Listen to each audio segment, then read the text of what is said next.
and 29% to 9.4 trillion naira as the Nigerian National Petroleum Corporation (NNPC) records trading surplus of 2.06 billion naira.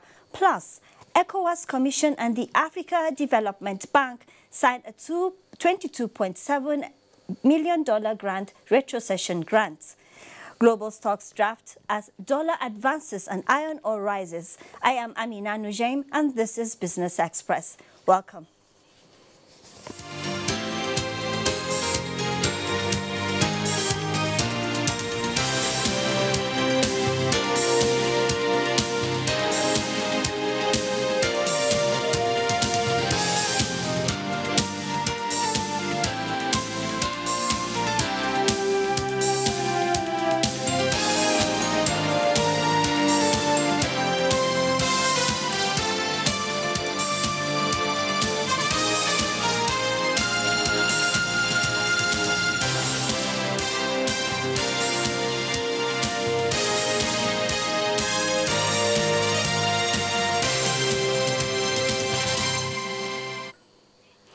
The ECOWAS Commission and the Africa Development Bank (AFDB) have signed a $22.7 million grant retrocession grant for 6-lane Abidjan-Lagos Corridor Development Project in Abuja. The president of ECOWAS, Jean-Claude Cassi, disclosed that the ECOWAS Regional Strategic Framework has prioritized the development of key regional structures to foster a competitive business environment while increasing intra-regional trade. The corridor is approximately 1,080 kilometers long. It connects some of the largest and most economically dynamic cities in Africa: Abidjan, Accra, Cotonou, Lomé, and Lagos. While covering a large portion of West African population, it also links vibrant seaports in West Africa. The Nigerian National Petroleum Corporation (NNPC) says a total of 735 million standard cubic feet of gas per day was delivered to gas-powered power plants in November of 2018, compared with 627 million in October of 2018. This was contained in the NNPC monthly financial and operations report for the month of November 2018. It shows that out of 212.93 billion cubic feet of gas supplied during the period, a total of 123.29 of gas was supplied, commercialized, consisting of 36.14 and 87.15 for domestic and export market.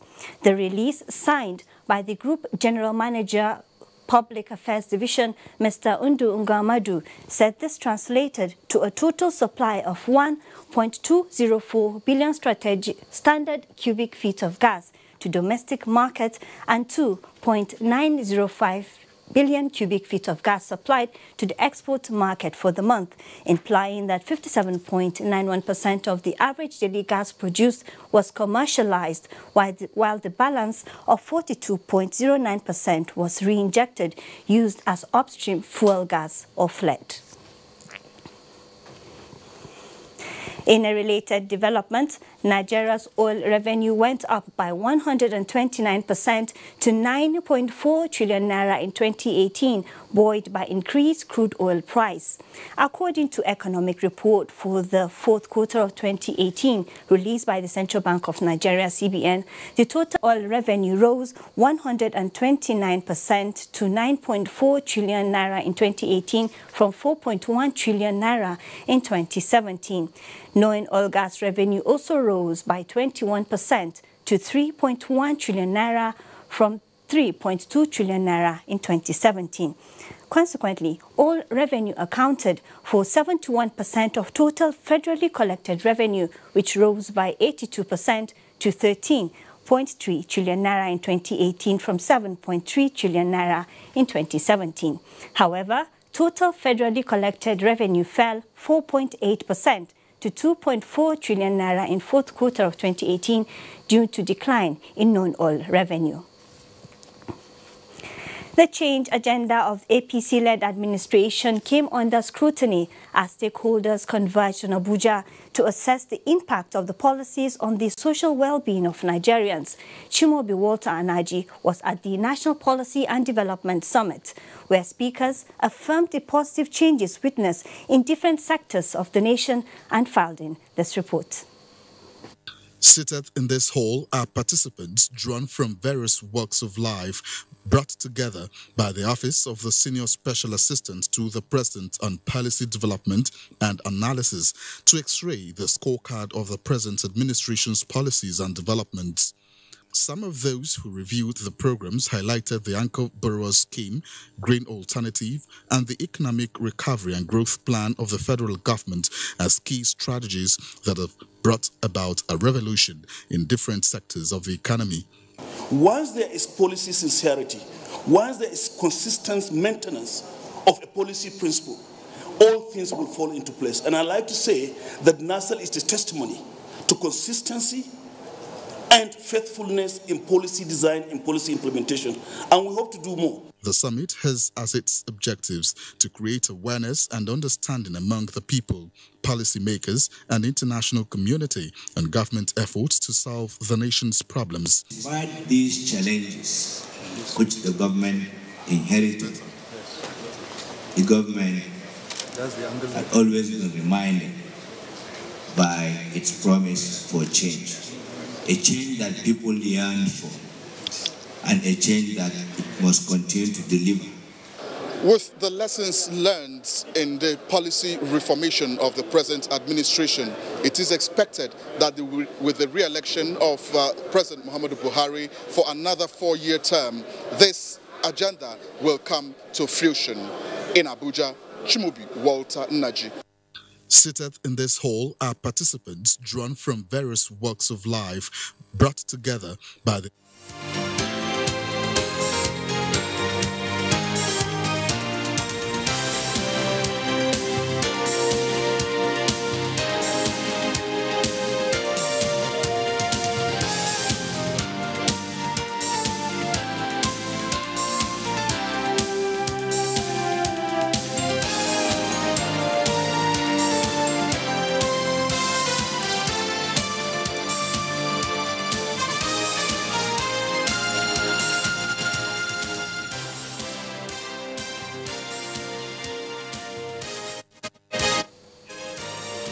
And to look at matters arising from the 2019 National Policy and Development Summit, we have in the studio Professor Uche Owaleke from the Nasarawa State University, a friend of the program. Welcome. Thank you, Aisha.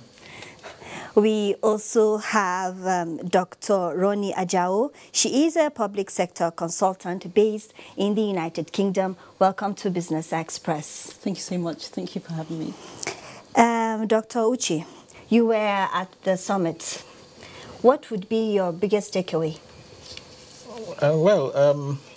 I start by saying that, of course, you know that from the onset, this administration identified 3 major challenges that it was going to address, namely anti-corruption, insecurity, and of course, the economy.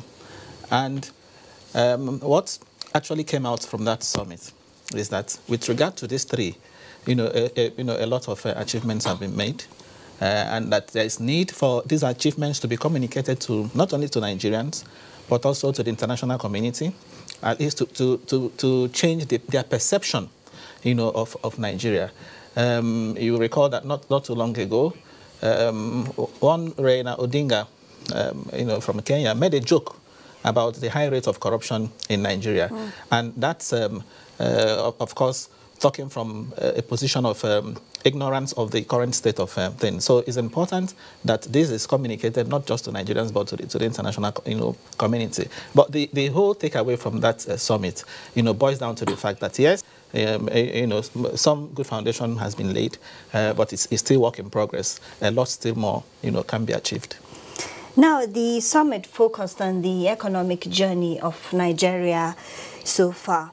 What would you say the challenges are of the Nigerian economy and possibly a way forward in the long run? Yes, if you begin by looking at the successes recorded so far, You know, before even the challenges, you look at the ERGP, you know, from where the economic, blueprint, you know, is flowing. One of the objectives there says to restore growth. And you would agree with me that the economy is right now on the path of growth, going by, you know, the fact that last year we recorded about 1.9% growth in GDP as opposed to what we saw in 2017. Now, with respect to the challenges, what I see, what remains a major challenge today is the fact that we still don't have enough to do so much. So the revenue base is still shallow. The issue of low revenue remains a challenge, and that is why you find the issue of public debt, you know, appearing as if it's a burden. Okay, at 20% of GDP, the public debt isn't supposed to be a problem. Because if you go by the threshold, international threshold, it is around 56%. Yeah. Ours is 20%. But why is the problem?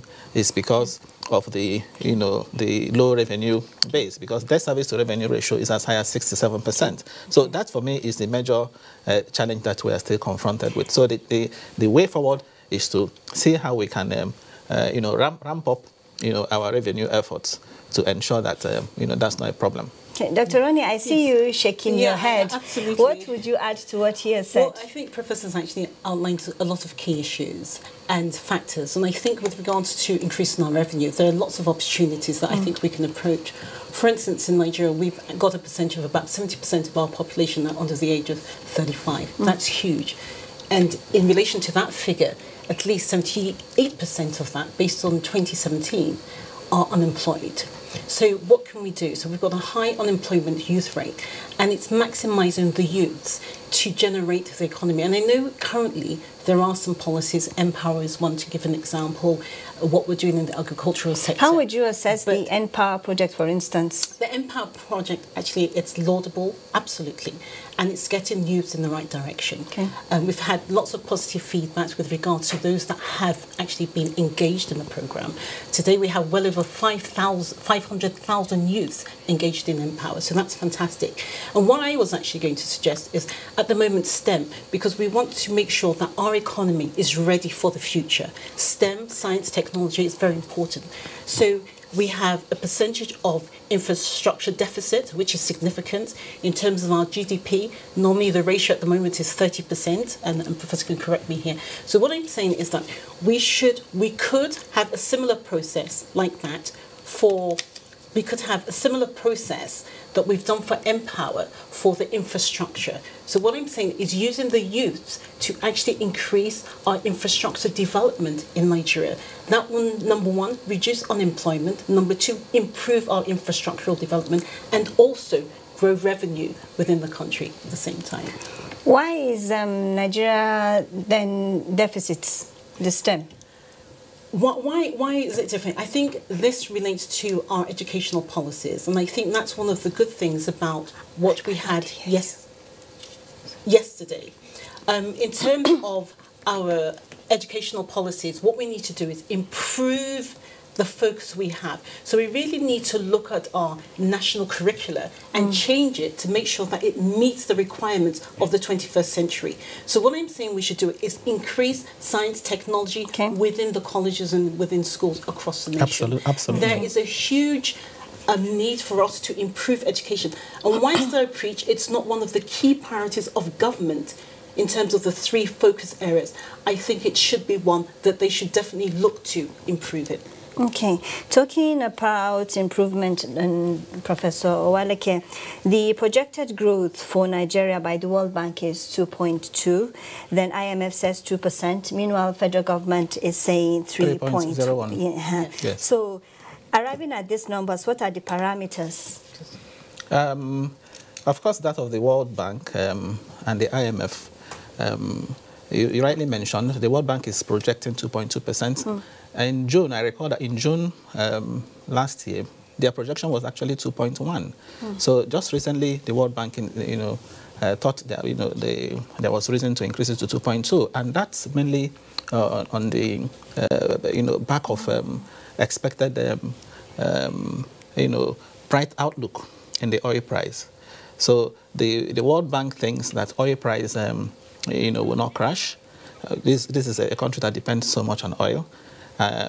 And that's what is influencing its forecast. But of course, that of the government, it is the government that understands, is the person that wears the shoe that knows where it pinches. So the government understands that there are a lot of prospects, there are opportunities that with the kinds of investments it is making in infrastructure, for example, that is expected to spur aggregate demand, to spur, to of course reduce the unemployment rate, spur aggregate demand, and increase growth. That is why the government is a bit more ambitious than what we have, by the World Bank and the IMF. As I said earlier on, last year the economy grew by 1.9%, and that was more like what the World Bank and IMF also had last year. So I think, realistically, that the projections by the World Bank and IMF, they are, quite attainable. Okay. Dr. Ronnie, there has been calls to sustain the recovery process to maintain growth. Would you say, what would you say was the way forward? You did make mention of potentials earlier on. Thank you very much for that question. It's a very good question. In terms of growth, what Nigeria needs to do, and I think what Nigeria is doing, is sustaining that. And the question you're asking is how. And that's actually building on the policies. And that's why yesterday's event was very crucial. It's actually making an assessment as to where we are. What policies can we push forward to sustain the growth trajectory that we've got to the future. And one of the examples I cited was the fact that creating more jobs for the youth. There is a positive push by this current administration at the moment, but I think that needs to go a step further. And not only that, it's the continuity, ensuring that these policies are implemented, are sustained, and are adequately monitored and measured. Because that's one of the things that we suffer from. And I think it's not just Nigeria, but in Africa generally. We don't tend to hold data to enable us to measure our performance against specific policies that we're implementing. And I think that's another angle that I think we can improve upon. Okay. Yeah, I just want to quickly mention something here. There is also this social investment intervention scheme that the government absolutely. Yes, and of course a lot of successes have been recorded. Whether it's the school feeding program, even the Empower is of course part of them, and including the trader money and so on.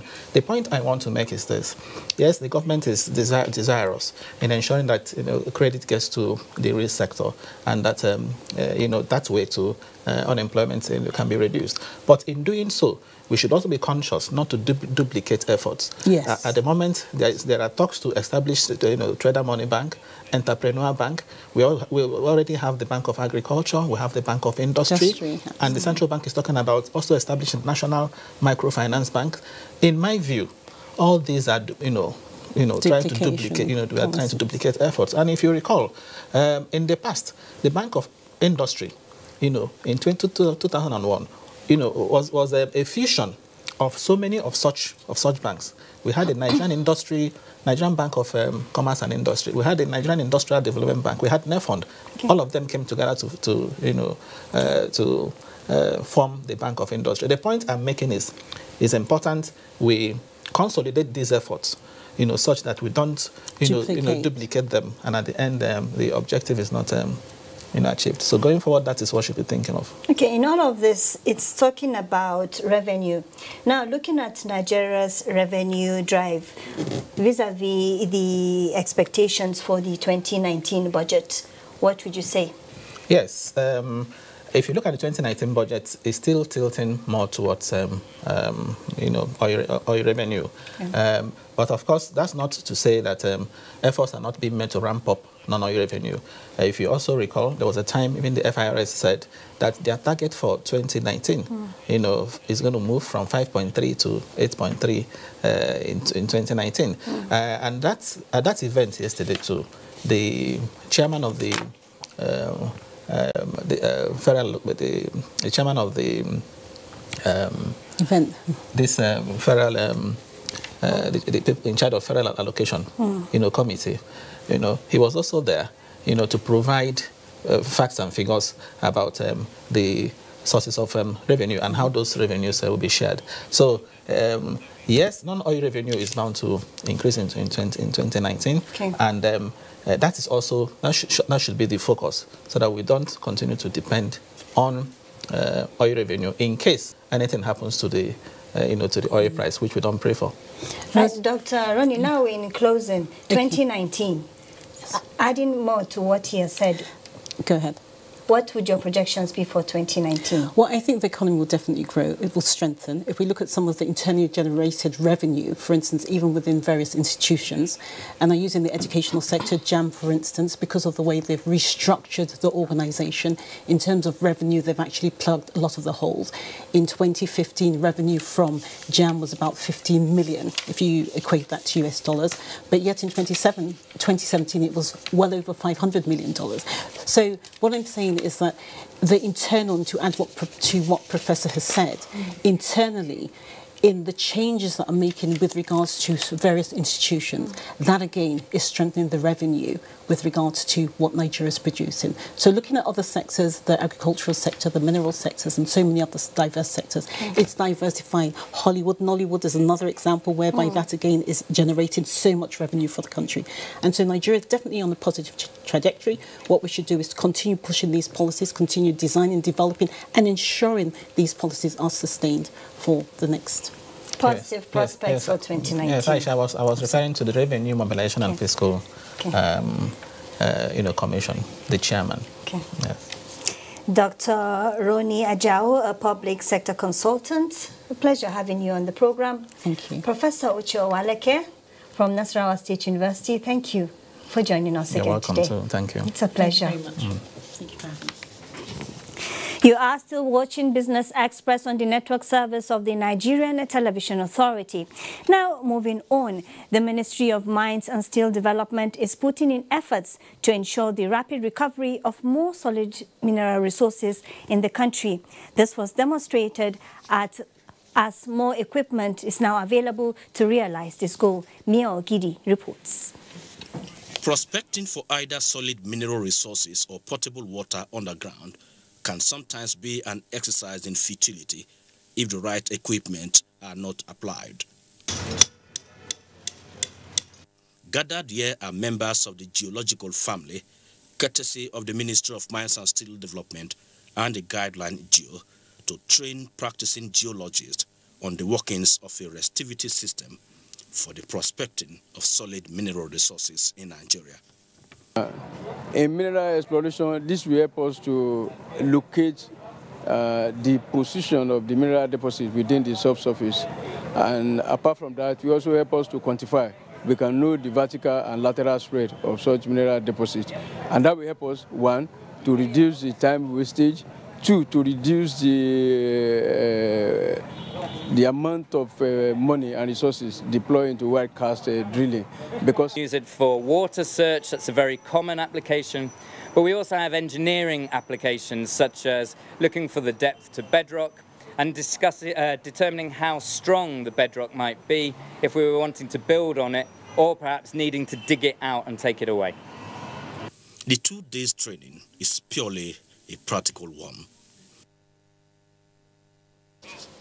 It has been an interesting week for traders at the Nigerian stock market as concerns over investor apathy wanes. At the close of trade this Wednesday, the O-share index gained 0.16% to close at 30,821.80 basis points. Market capitalization also gained to close at 11.4 trillion naira. Investors traded 359 million shares valued at 4.8 million naira executed in 319 deals. U.S. stocks index futures traded lower on Wednesday morning after President Donald Trump delivered his second State of the Union address. How are global stocks trading? We take a look.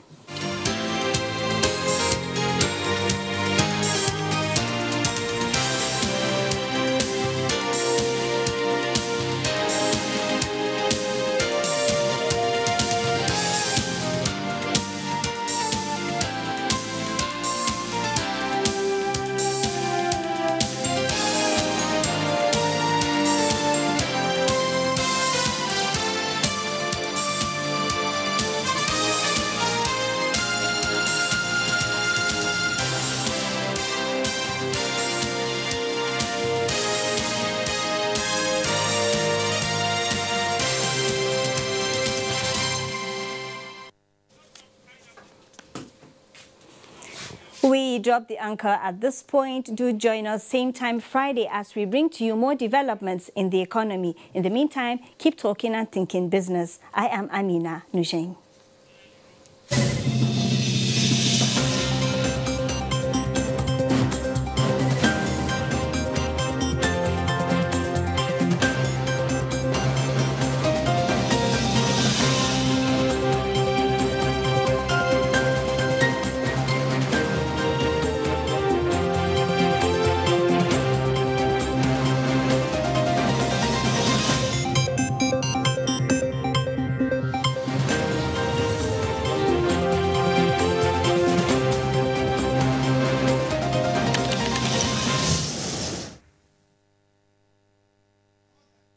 I am Adeola Omokibi, and the program you're watching is Sports Real.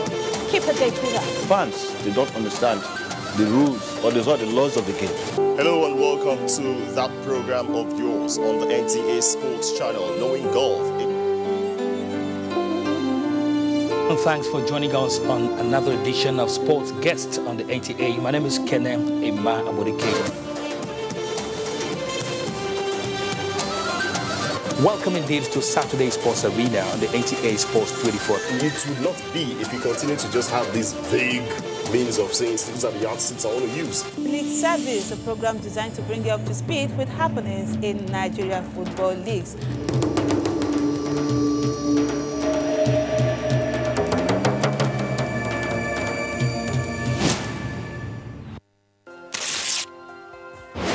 My name is Lukman Animasham.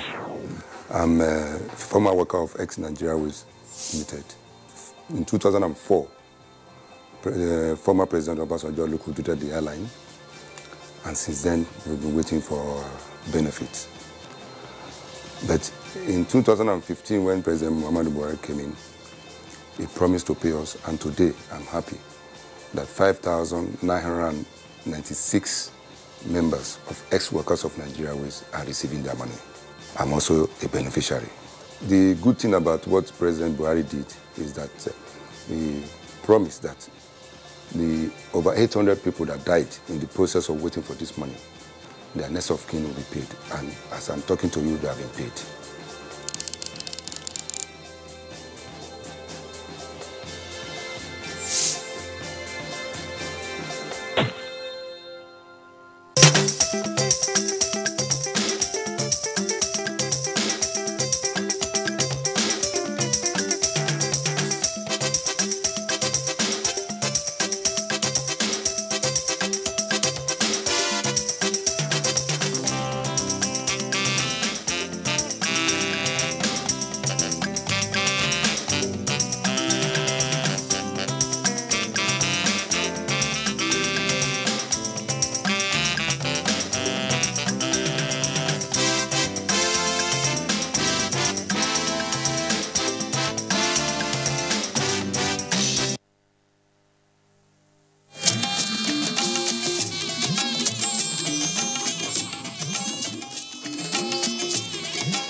This is the network service of the NTA.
They say every day is for the thief, one day for the owner of the house. But ICPC, the Anti-Corruption Commission, has reversed the role.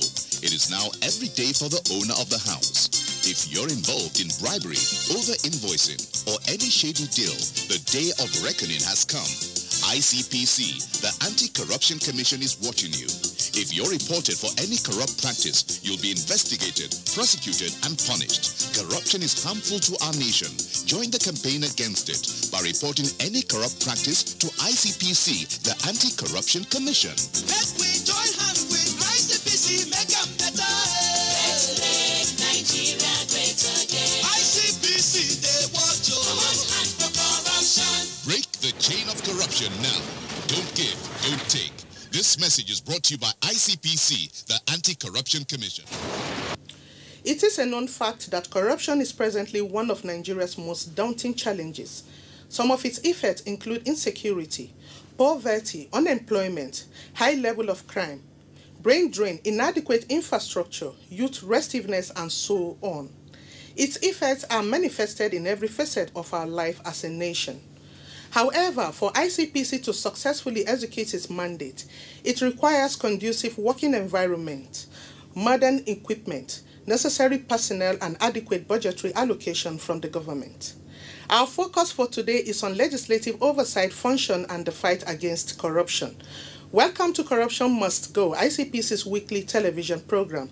I am Hawa Garba. We bring you stories on anti-corruption, ethics and values, drama, and more.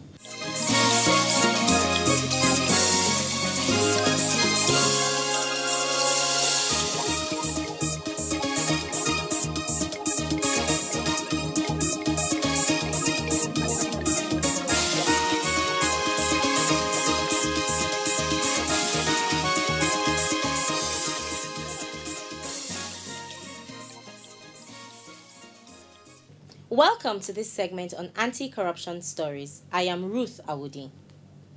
A Lagos High Court sitting at Igboshere has sentenced a woman, Mrs. Philomena Uwanorue, to 22 years in prison for falsification of documents. The convict was arraigned alongside Mrs. Adeline Ifeinwa Eke Alu by ICPC on a 5-count charge of conspiracy and submission of falsified traveling documents to the Indian High Commission.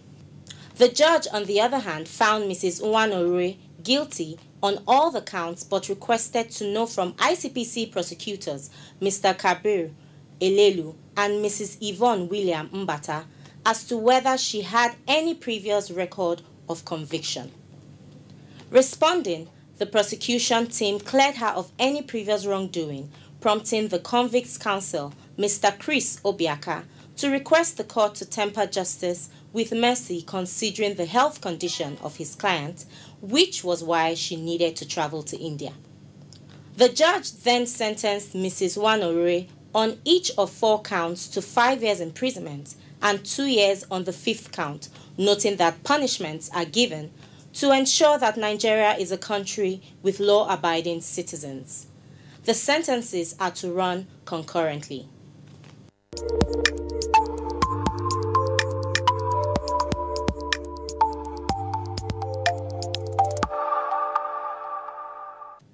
Acting Chairman of ICPC, Dr. Musa Usman Abubakar, has disclosed the completion of arrangements for the creation of a visa fraud unit at the Lagos office of the Commission.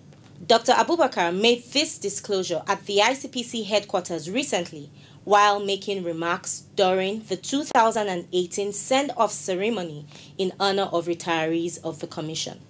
He said the unit would be set up in collaboration with the British High Commission and would specifically tackle the visa scam cases being perpetrated by some unscrupulous Nigerians. It will be recalled that ICPC had successfully prosecuted numerous of such offenders. The acting chairman spoke about ICPC's activities in the year 2018 and listed some of its achievements to include the discovery of unremitted funds into the Treasury Single Account (TSA) by some government agencies, many convictions, system study of some NDAs, unveiling of report on corruption risk assessment on e-government platforms by the President, reduction in visa scam, among others. That will be all on this segment. Corruption Must Go continues with Hawa.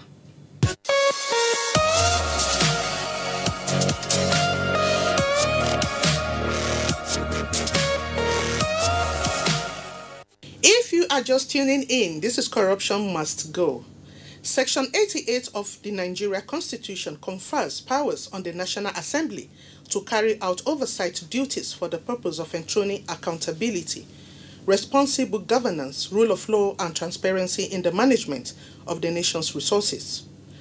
As part of that role to carry out oversight duties, the Senate Committee Chairman on Anti-Corruption and Financial Crimes, distinguished Senator Chukwuka Utazi, paid a visit to the Commission to assess the level of performance of its budgetary allocation in 2018, to ascertain the Commission's challenges and identify areas of needs in order to ensure effective operations.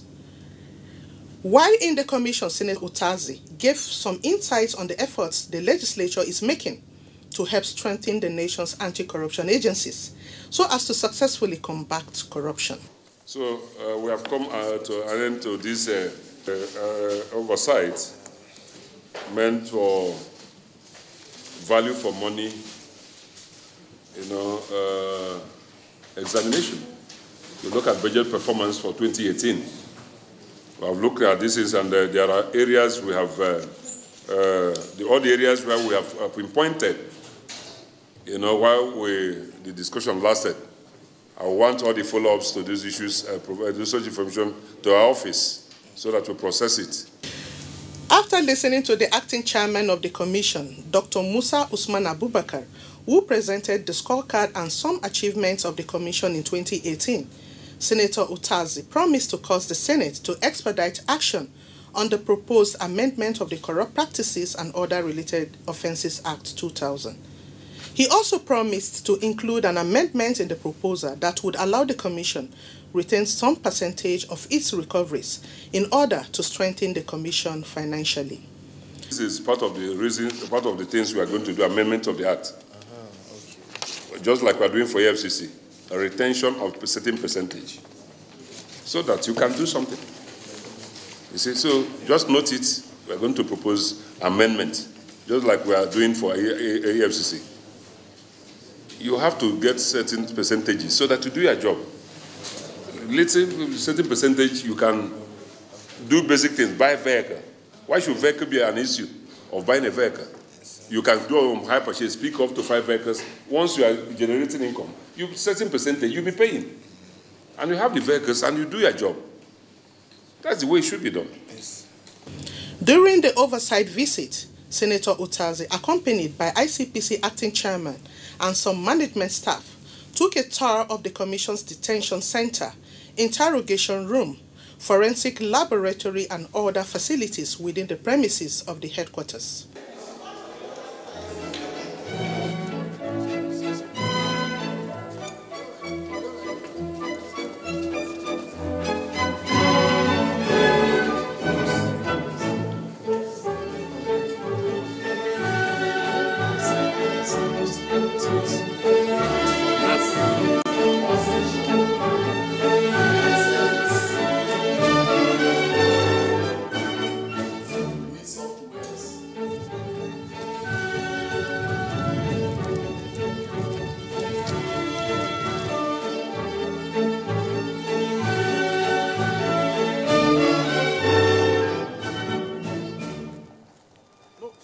After the tour, the Senate Committee Chairman, while expressing his support for the preventive strategy adopted by the Commission to curb corrupt practices and other related offences, encouraged the Commission to acquire its own private radio and television station for better publicity and enlightenment of the populace against corruption. The role of the legislature in the fight against corruption is that the legislature operates through their various committees to make for the efficient performance of the duty of the legislature. In this case here, we have the Senate Committee on Anti-Corruption and Financial Crimes. If you get to the House of Representatives, you have the House Committee on financial crimes and then Committee on Anti-Corruption. They have 2 there, but in the Senate we have 1.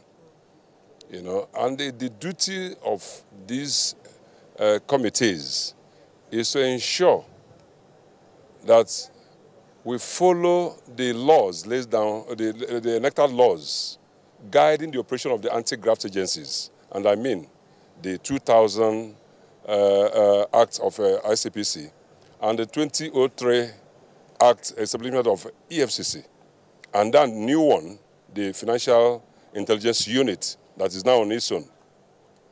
We'll look into the laws that establish these agencies and ensure through oversight that what is stipulated in those laws are actually what the agencies are doing. You know, through looking at their books, just like we have done here oversight here. We have looked at the performance. This is what you said you are going to do. Because budget is a statement of intention that is reduced to financial details of what you have to do from first month to the 12th month in a year. It's the duty of the oversight, the committees now, to come and check. You said this in your budget. Have you been able to do that? You look at your challenges where we can come in and make sure that you perform. Because the essence of oversight is not to run down the agency. It's to strengthen the agency, to perform the roles, the functions as stipulated in the law of the land, guiding them, so that you can get things done. And then we look for value for money.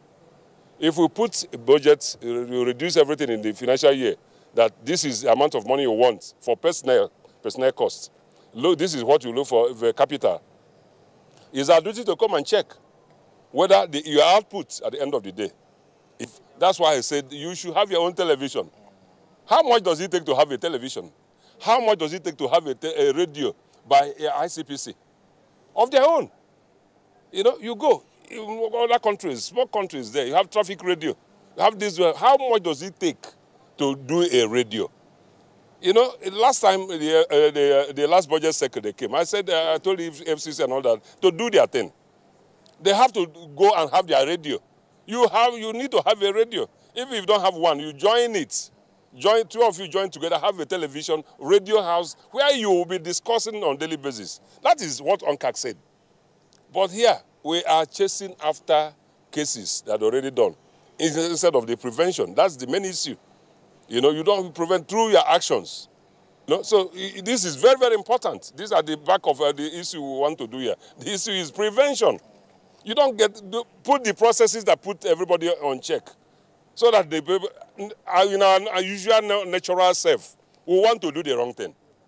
In human beings, natural self, you want to do the wrong thing. But because the law is there, because you put agencies there, because you know that a camera is looking at you there, we force you to behave well, even if you don't want to behave well. That's what is done. You travel all the countries where crime with, they have more crimes over there than even here. But they put cameras everywhere. Spend so much money on prevention. You know, CCTV everywhere. Anybody who enters, you will know the number of vehicle, when he has entered and when he existed. You watch all those things.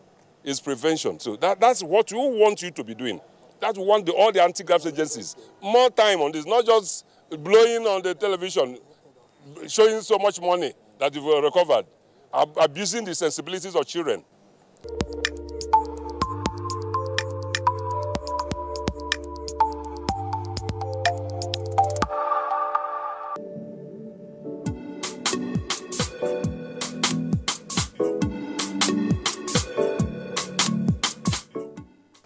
NEPAD under the African Union, New Partnership for Africa's Development, is an organ of African Union. And in Nigeria, we have launched the Violence-Free Election Sensitization Program in partnership with anti-corruption agencies. And one message we are sending out is shun violence, shun vote buying, and vote wisely.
This is the network service of the NTA. We now join our outside broadcast crew for a live telecast. Please stay tuned.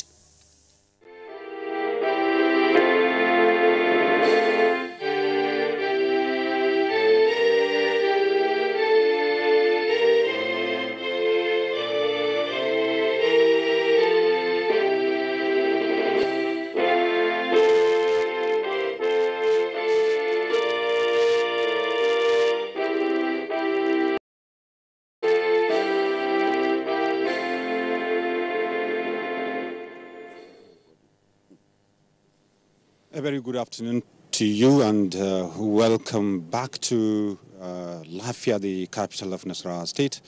The President, His Excellency President Muhammadu Buhari, here the Government House Lafia, been hosted by the Governor of Nasarawa State, Umaru Tanko Al-Makura, in a meeting with traditional rulers of Nasarawa State.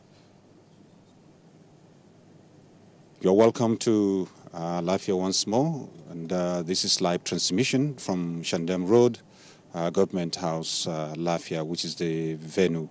We'll be here for the next few minutes to establish the pleasantries, and thereafter we return you to Abuja, and later on you see a motorcade that will see us to the final segment of this important event, from Lafia. Of course, the presidential APC presidential campaign rally that's going to take place at the Lafia Square. This is live, like we said, from Government House, Lafia. Disciplined, focused, the comrade party chairman who has the heart of a lion, and I dare say in the entire Nigerian political spectrum, the only party chairman who can stand for the truth without blinking an eyelid. Nasarawa State most warmly welcomes the comrade leader and comrade chairman. The Right Honorable Speaker of the Nasarawa State House of Assembly and principal officers of the Nasarawa State House of Assembly, members of the Federal Executive Council, members of the Nasarawa State Executive Council, the Royal Fathers, members of the Nasarawa State Traditional Council of Chiefs, led here by the acting chairman of the Nasarawa State Traditional Council of Chiefs, His Royal Highness the Emir of Kefi Alhaji Dr. Shehu Chindoya Musa II, party stalwarts, principal officers of the presidency, members of the press, distinguished ladies and gentlemen, you're most warmly welcome to Nasarawa State, the political laboratory of President Muhammadu Buhari. I'd like to humbly call on His Royal Highness the Isu Karu and His Royal Highness the Orie Rinre to please lead us in opening prayers.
Allah muna roƙonka shugabannin duka masu neman zaɓe wanda suka yi da kuma suke kan kujera Allah ka taya su riko kuma zaɓen da za a yi Allah ka ba da nasara kai muna kuma roƙo Allah ka ƙara masa lafiya da mu baki ɗaya kuma ka ba shi iko in ya samu wannan nasara a taimako da yake wa wannan ƙasa Allah ka ƙara ba shi iko ya aiwatar da abubuwa na alheri da kuka samu wannan ƙasa to in mun zaɓe da ya san da ya ga rabin abin ne wato an yi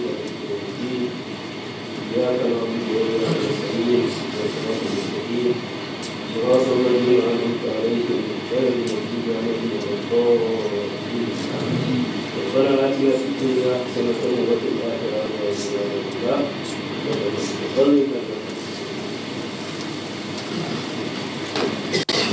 let us pray. Lord, we thank you very much for your grace that has enabled all of us gathered here to see this day. I want to thank you for the journey mercies granted our President and his entourage and all of us that are here from various places for bringing us to this meeting safely. I want to thank you in particular, God, for the gift of our President in this country. Thank you for what you have enabled him to do within the 2 years that he has been in office. We have witnessed tremendous transformation of this country in all spheres. The social and economic well-being of our people have been enhanced. We are committing into your hands and ask, oh God, that we continue to strengthen this. We continue to increase in capacity so that in the months and years to come, we shall even enjoy more advancement as a country. We also want to thank you for the gift of our governor, who has changed this state from that of confusion and crisis, from that of anxiety and apprehension, to a peaceful and stable state that has been enjoying steady advancement of the government. Lord, we thank you for all this. For this meeting that we are gathered here for, we ask, oh God, that your presence shall be with us. Let it be that at the end of this, oh God, our state will be better for it, and this country will be better for it. We commit our president and our governor and all of them here that are seeking political positions. We pray that these elections coming will be peaceful by your grace, that we grant them favor in their endeavors. Thank you for we know you have had us and we will do more than what we have had. For in Jesus' name. Amen. With your kind permission, Your Excellency, I'd like to tender unreserved apologies and recognize the presence of His Excellency, the Governor of Plateau State, who is here represented by His Excellency, the Deputy Governor of Plateau State. You're most warmly welcome. Would also like to recognize the APC flag bearer and governorship candidate in Nasarawa State. It is now my singular honor and privilege to invite the acting chairman of the Nasarawa State Traditional Council of Chiefs, His Royal Highness Alhaji Dr. Shiv. Thank you very much. This is the much we can take from this end. We take you back to Abuja, and later on we join you with the motorcade before the arrival of the president to the venue of the rally at the Lapia Square. Thank you very much for remaining with us from Lafia. Thank you very much. In the beginning was a dream. To the concept of migrating from the analog to the digital system. NTA has 8 network channels. Before then, all our content were competing for one network. As we go on, we are very specialized. We have the parliament, entertainment, languages. Each and every one of them has its own identity that caters for a particular group of audience that cuts across the nation at large. Driving the dream, in a language you understand. Get a channel that's adapted to your local needs. Taking you along every inch of the way. NTA multi-channel, a network within the network. You can't beat the rich.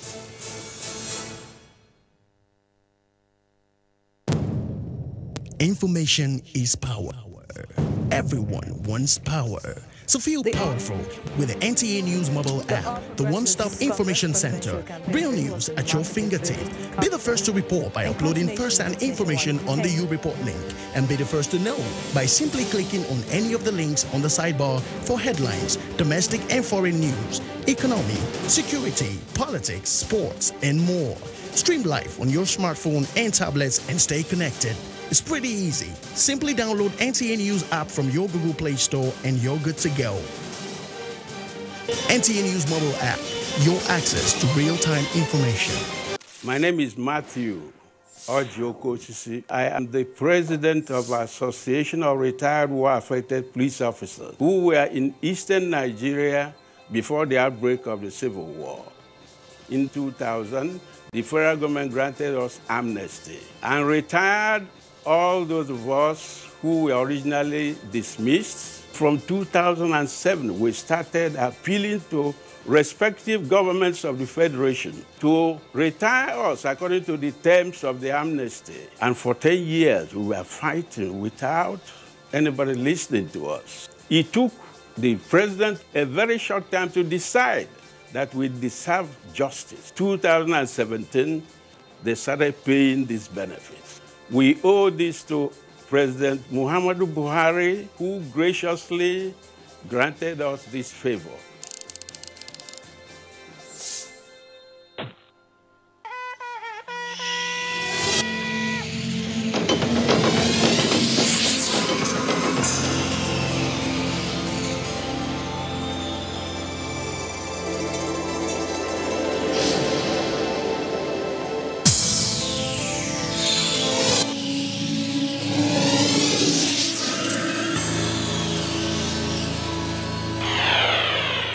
NTA, you can't beat the rich.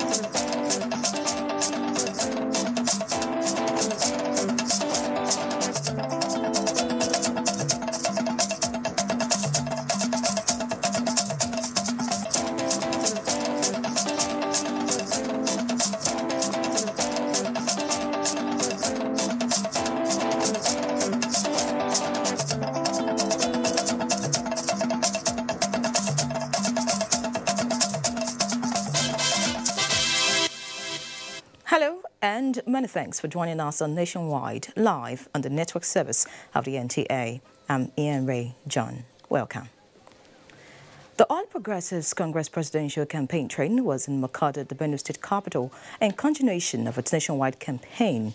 President Muhammadu Buhari promised to do everything within his powers to ensure free and fair elections. Political correspondent Salihu Abdullahi monitored the rally and now reports.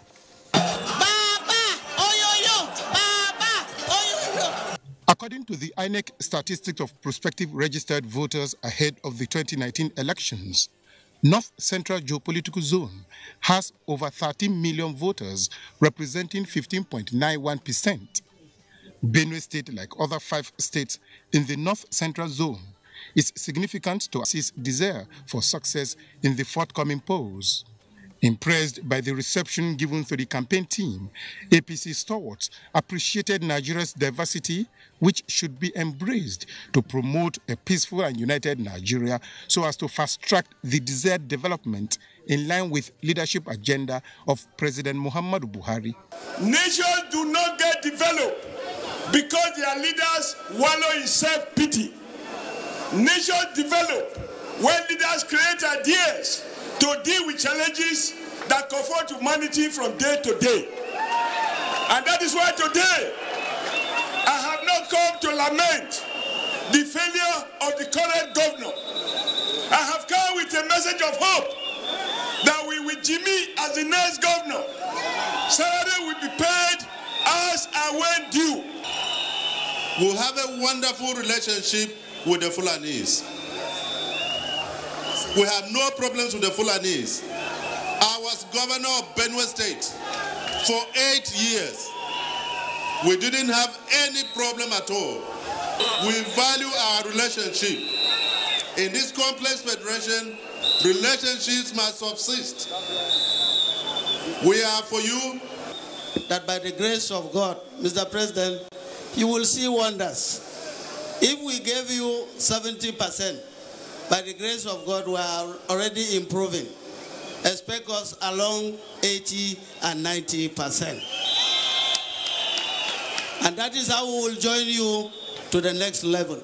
President Muhammadu Buhari promised to be consistent in policies and remain focused in upholding the three cardinal agenda of his administration, which he said is impacting on the nation's prosperity. You are very lucky. Benue State was relatively peaceful then, but the people of the Northeast, the 6 states, they know what they were going through. Boko Haram used to occupy at least 17 local governments. We thank the military. They are now holding no single local government. I will do my best to provide security to make sure elections are free and fair. The APC presidential rally continues in Lafia, the Nasarawa state capital. Salihu Abdullahi, NTA News. Meanwhile, President Muhammadu Buhari has arrived at Lafia, the Nasarawa state capital, in continuation of the presidential campaign rally in the state. We'll keep you updated. Moving on, the Comptroller General of Customs, who is also the national leader of the Buhari Support Organization, Hamid Ali, said the organization has commenced door-to-door campaign across the country to ensure the re-election of President Muhammadu Buhari and APC candidates in the forthcoming general elections. The custom boss said this while leading APC canvassers to Karumajiji, a satellite community in the Federal Capital Territory. Political correspondent Salihu Abdullahi reports. As political parties drum up support ahead of the forthcoming polls, the Buhari Support Organization has identified voter education and campaign at the grassroots as among key essential strategies to renew people's confidence and enhance APC's chances of victory during the polls. This time around 73 parties. So we deem it is very necessary. The success of our election is dependent on voter education. And also that the ballot paper is going to be big. How can they fold it without rendering the ballot papers invalid? How can they really fingerprint and put their fingers and put on the spot that is needed? So this is, in a nutshell, why we are out visiting communities to educate them, to also canvass for their support on the 16th of February. The organization believes that re-electing President Muhammadu Buhari is critical so as to consolidate on the achievements and move the country to the next level of infrastructure and economic development. As a government, there is more that we can do. That is why I'm imploring them, for them to go in and route in for us so that we can do more for them. Residents in Karumajiji have affirmed government gesture and promised to support the re-election bid of President Muhammadu Buhari. Similar exercise is expected by the Buhari Support Organization across the country. In Abuja, Salihu Abdullahi, NTA News. And still talking politics, but moving to the South region now, stakeholders of the APC in Akwa Ibom State have stressed the need to sustain the people-oriented policies of President Muhammadu Buhari. They made this known at a rally in Ikotekpene local government area of Akwa Ibom State, where they urged the people to support the president's re-election bid for the good of Nigeria. Miriam Vicentoku reports. The thrust of the massively attended campaign rally was the re-election of President Muhammadu Buhari as a reward for his good governance in Nigeria since 2015. Senator Godswill Akpabio said Nigeria is blessed with the Muhammadu Buhari presidency, hence he deserves re-election. He also called for support for the APC governorship candidate Obongsima Ikere, whom he believes will take Akwa Ibom State to greatness. Buhari believes in you. He believes in the masses. Buhari is not a billionaire because he does not want to steal your money. All APC people, you will vote them. Governorship candidates of the APC, Obongsima Ikere, promised to replicate the development style of leadership of President Buhari in Akwa Ibom State and continue to make the APC Nigeria's beautiful bride as a political party. We can banish poverty. We can banish unemployment. We can make sure, okay, those of you that want to be businessmen, we can help you to start your businesses. The Ikorekbene rally, which was preceded by that of Obodokara, was like a carnival where supporters celebrated the expected victory of the APC at the federal, state and other positions. They have decided to give 100%. Your local government, you give the governor 100. In Ikorekbene local government area of Akwa Ibom State, Marian Vincent Oko, NTA News. The All Progressives Congress has assured the people of Eastern Northeast and Eastern Central of Edo State of more infrastructural development and effective governance, as well as purpose-driven representation.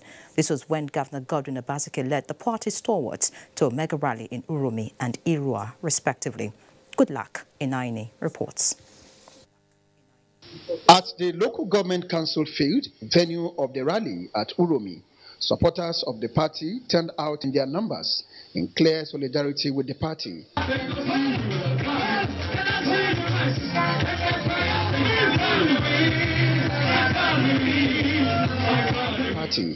Governor Godwin Obaseki, visibly impressed, assured the people of more patronage and urged them to vote APC all the way. The state chairman of the party, Ansem Ojezua, expressed confidence in the candidates, promising that they will make the people proud. If you will not empower me, I could do the work. No. If you will not give me better people, make them go Abuja, go represent us. They go know what's in the happen for Abuja, give me money. No. Make we send people when they go like also go Abuja. Make we be one.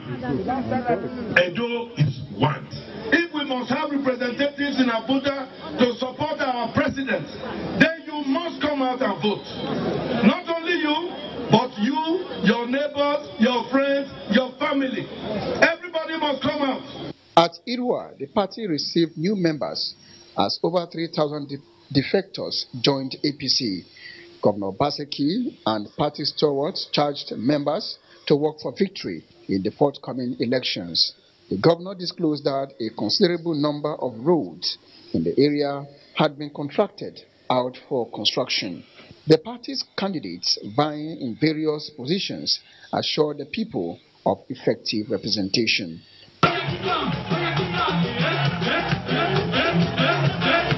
From Irua, good luck in Aini, NTA News. And away from the All Progressives Congress now, presidential candidate of the African Action Congress, Omoyele Sowore, has promised to provide adequate infrastructure in all sectors if elected as president come February 16th. He said this at the mega rally of the party in Benin City. Adugbeji Ojegba reports.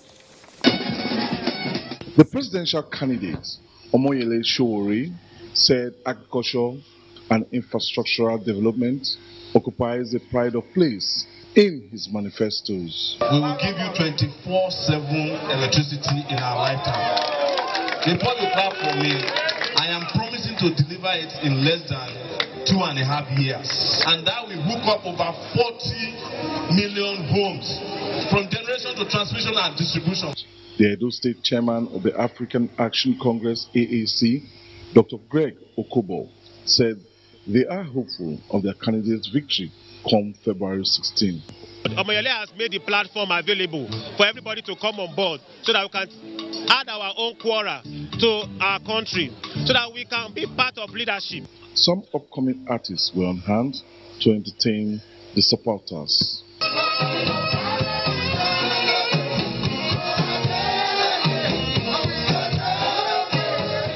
In Benin, Adogbeji Ojegba, NTA News. And away from politics, Nigerians are advised to rise above sentiment and ethnicity to pursue national interest for the overall growth of the country. Discussants on NTA Current Affairs program Tuesday Live were unanimous on this, while stressing the implications of conniving with external forces to destabilize the polity. Talatu Izurike reports. Globally, countries are guided by foreign policies anchored on respect on their respective territorial integrity, occasioned by non-direct interference in their internal affairs or policy. Observers on international relations are of the view that interferences are allowed only when they are positive, evidence of which was Nigeria's peacekeeping role in countries such as Liberia, Sierra Leone, and Sudan to stabilize their polity. The narratives in recent time are of concern for many, especially with suspected reports of politicians conniving with external forces to destabilize the forthcoming elections. This is compounded by stand taken by some international bodies over the recent government action to suspend Justice Walter Onoge for alleged infractions. The development, analysts say, could threaten national security and slow growth. Anyone that accuses President Muhammadu Buhari or his party of trying to rig elections is being too clever by half, or at best, or totally irresponsible and reckless, because there is no record of the president, interfering in elections and so on. And the best person to ask is the governor of Anambra State. If somebody feels he has a disadvantage, so what do I do to make everybody start thinking that I'm actually strong when I'm not? Politics should be a game of service rather than a game of investments. For others, such actions might have some political undertones, given that President Muhammadu Buhari has consistently promised free and fair elections and has signed a peace accord to such effect. There is a wide difference, and I think that President Muhammadu Buhari should be commended for creating a space where his party sometimes wins election, some other time they lose election. Gone are the days of do or die affair. In advanced countries, when we are talking about campaigns, you look at the funding of the campaigns. Are we really complying with the constitutional provisions? Analysts believe that for nations to continue to enjoy global respect accorded them by international conventions, undue external interference on domestic issue needs to be discouraged for national security, for advancement. After all, it is a globally accepted fact that no nation develops in a state of anarchy and instability. Talat Ezerike, NTA News. In other news, the Buhari Media Organization has welcomed the appointment of former Tanzanian President Dr. Jakaya Kikwete as head of the 20-member Commonwealth Observer Group for the February 16 presidential election, but is demanding fairness from the team. A statement signed by its chairman, Niyi Akinshiju, and secretary, Kasti Maduke, BMO says its concern is that the team leader is a well-known friend of former President Olusegun Obasanjo. The group stressed that many Nigerians are worried that the head of the Commonwealth Observer Group may be swayed by Obasanjo's skewed pre-election position that the Independent National Electoral Commission, INEC, does not have the integrity to conduct free, fair and credible elections. However, the group says it is encouraged by the values that the Commonwealth holds sacrosanct, the fact that the head of the Election Observer team has a track record as a peacemaker, especially in the Great Lakes region of East Africa. BMO, however, assured the Commonwealth team and other observer missions of the readiness of the Buhari administration to ensure a favorable atmosphere for a credible general election. In the first of her two-day fact-finding visits to Nigeria ahead of the forthcoming general elections, former Liberian president and head of the ECOWAS Observer Mission, Erling Johnson Sirleaf, has engaged with INEC chairman Professor Mahmoud Yakubu. Dennis Adegunloye reports that she commended Nigeria's contributions to 15 years of peace enjoyed in Liberia and emphasized Nigeria's strategic importance in Africa. It's a pleasure for me to be a part of this process having gone through a political transition myself, having gone through these processes of peace after years of destruction, I am very pleased that I will be a part of what we know will be in Nigeria a process of election that ensures that Nigeria continues to play the pivotal role of leadership that it does in our continent. The INEC boss thanked the former Liberian leader for honoring the invitation of the Commission to be one of the several international observers of the elections and congratulated her for the key role she plays in the elections in the sub-region. He assured of the Commission's appreciation of the interest of the international community in the elections. I want to assure you that as we approach the 2019 general elections, the Commission is not unaware that the eyes of the world are on Nigeria and on our elections. This Commission will not fail Nigerians, will not fail the sub-region, and will not fail the world. We are going to prove that what happened in 2015 was simply not a fluke, and that 2019 is also going to be yet another landmark in our democratic process. Mrs. Sirleaf will also interact with other major players in the elections, details of which will come in our subsequent bulletins. This is Nationwide on the network service of the NTA. Now time to join Hingino in Lagos for more reports. Thank you, Ian, and welcome to Lagos. Senator representing Lagos Central Senatorial District, Senator Oluremi Tinubu, has charged women in Lagos State to use their numerical strength among registered voters to ensure the All Progressives Congress excels in the forthcoming general elections. Senator Tinubu met the call at the party's women rally at Campus Square Stadium in Lagos Island. Nosa Osla reports. Senator Oluremi Tinubu urged women to rise to the challenge once again by mobilizing support for all APC candidates in the forthcoming general elections. The state's APC women leader, Jumoke Okoya-Thomas, also charged women to turn out massively and exercise their constitutional rights at the polling booths in favor of APC. Women are the voters in this country, and we have promised we will deliver at least 2 million of the expected 3 million votes in Lagos State. And Lagos State be a cosmopolitan state. Lagos State women, whether we are workers, whether we are professionals, whether we are stars or, actresses or actors or whatever, we have a role to play in the governance of Lagos State.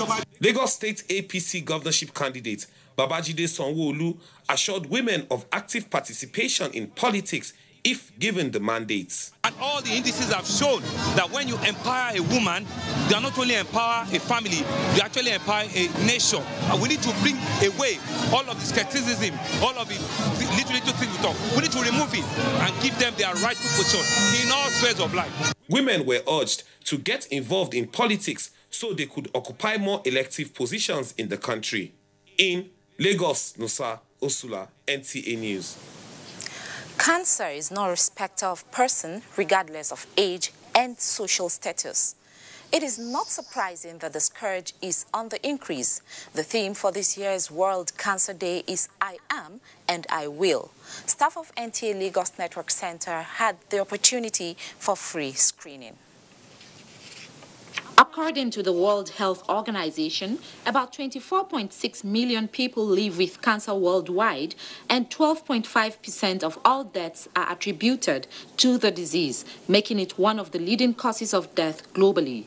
In Nigeria, more than 200 people die daily as a result of cancer. It is also estimated that by 2020, about 16 million new cases will be diagnosed annually. About 85% of cancer are not hereditary. They are linked to behavioral factors and environmental factors. So really for screening, the screening for cancer, you have different cancers, have different recommendations.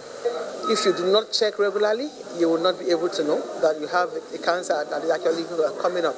But if you are able to detect it early, most of them are preventable.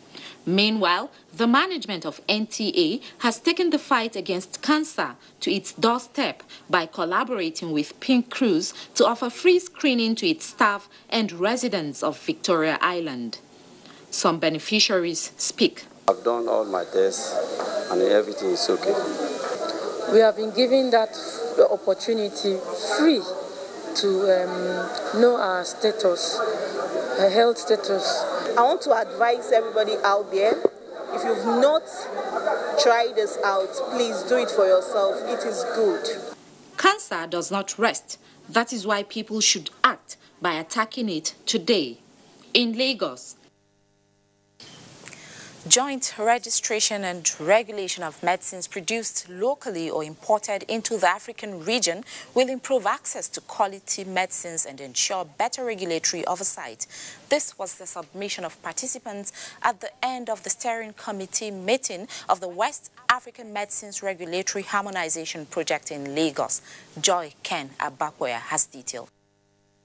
For 2 days, members of the steering committee of the West African Medicines Regulatory Harmonization Project, drawn from the 15 ECOWAS countries, gathered to deliberate and strategize on how to harmonize standards in the production of pharmaceutical products within the African region. The sole aim is to ensure access to quality and affordable medicines. Director General, West African Health Organization, WAHO, says the meeting became necessary following the high incidence of substandard and falsified medicines circulating in the region. He emphasized the importance of controlling laboratories, jointly regulating and registering drugs in Africa. Access to high quality, effective, safe medicines is security in terms of having the drugs when we need them, not just drugs but also vaccines. Representatives of the various regulatory authorities at the meeting, including Nigeria's NAFDAC, recommended that connecting loose borders be tightened, bureaucratic bottlenecks be eased, and support for member states be strengthened. We have 15 countries, and all countries are not the same. But when it comes to challenges, we have the same set of challenges. But once we collaborate, then we strengthen each other. We consider that this integration is better for us, and when doing that, we are improving the region as a whole. The World Health Organization and the World Bank were represented at the 5th Steering Committee meeting. In Lagos, Joy Ken Abakboya, NTA News. That's our contribution from Lagos. It's back to Abuja for more reports on Nationwide.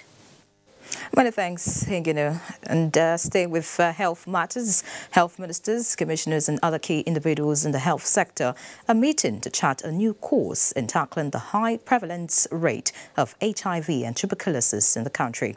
Chimdima Ndubisi was at the stakeholders' annual review forum and now reports. About 3.1 million are identified as persons living with HIV, with a gap of more than 1 million people who do not know their status. On tuberculosis, Nigeria is now the country with highest cases in Africa.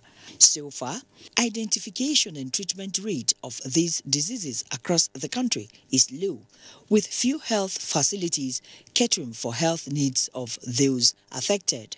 With all these in view, key individuals in the health sector are gathered to review programs meant to tackle HIV and TB in the country. To let our commissioners know that we need to work harder. One, to increase awareness about TB. TB is preventable, it is treatable, it is curable.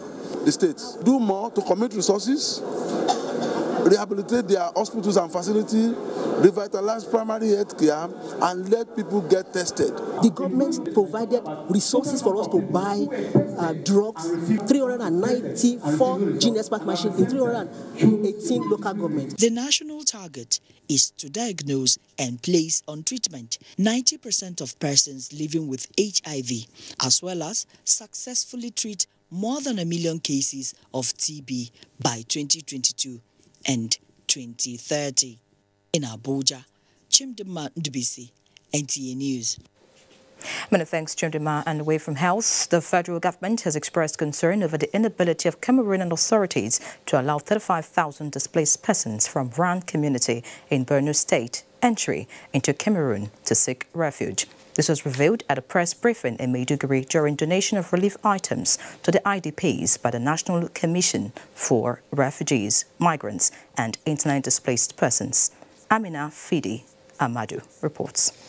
It could be recalled that on the 14th of January 2019, Boko Haram insurgents attacked Ran community of Kalabelgi local government area of Borno State, leading to the displaced persons seeking refuge in Cameroon, but were denied entry. Sadia Umar Farouk said such act has left the commission devastated, hence the visit to Borno to attend to the immediate needs of the displaced persons.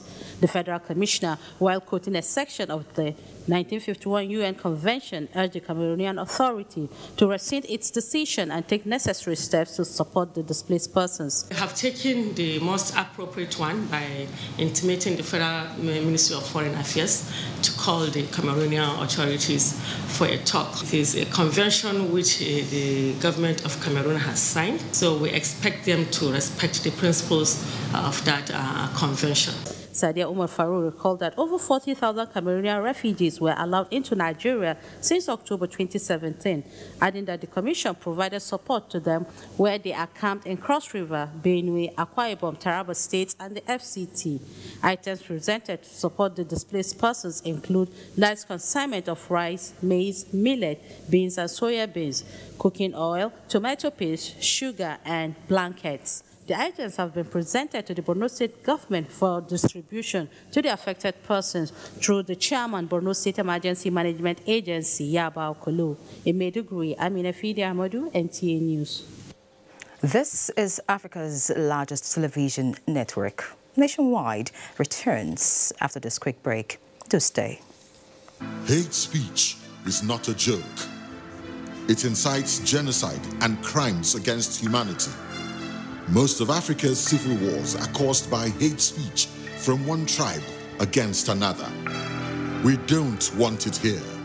The Nigerian government stands firm against hate speech.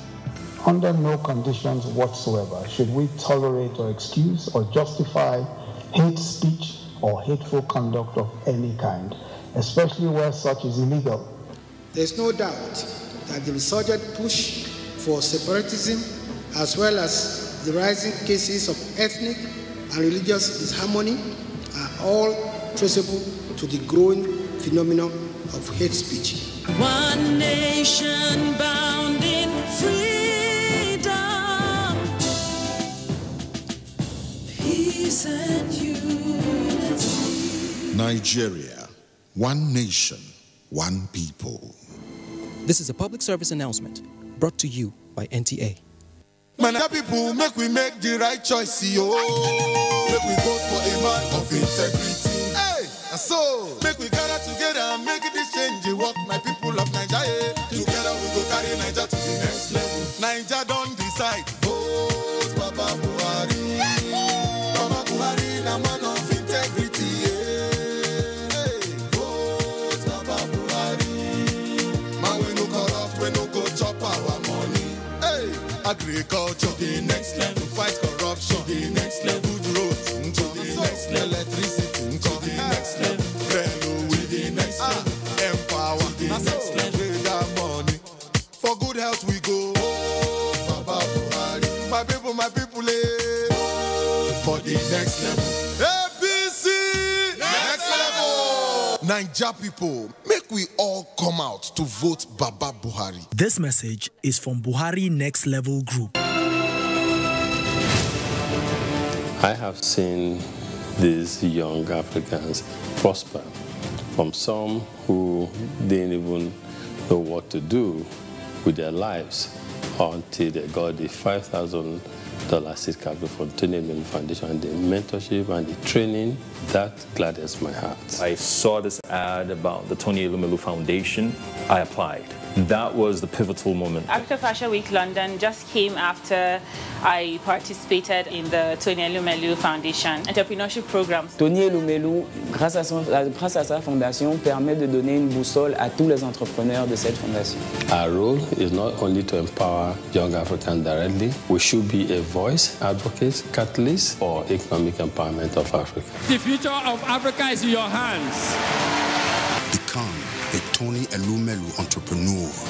Apply now.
What is the real value of the money you receive on election day in order to cast your vote for a candidate? Note that the money you receive is all you will be paid in the next 4 years the candidate will be in office. He has paid you in advance for 4 years' service. How much do you value yourself? Is that small change offered what you are worth? They have bought your silence so that they and their children can live well. Is 13 kobo per day or even 68 kobo per day worth it? Think twice. Don't sell your future. Don't sell your vote. 4 years is a long time. This message is from the National Orientation Agency.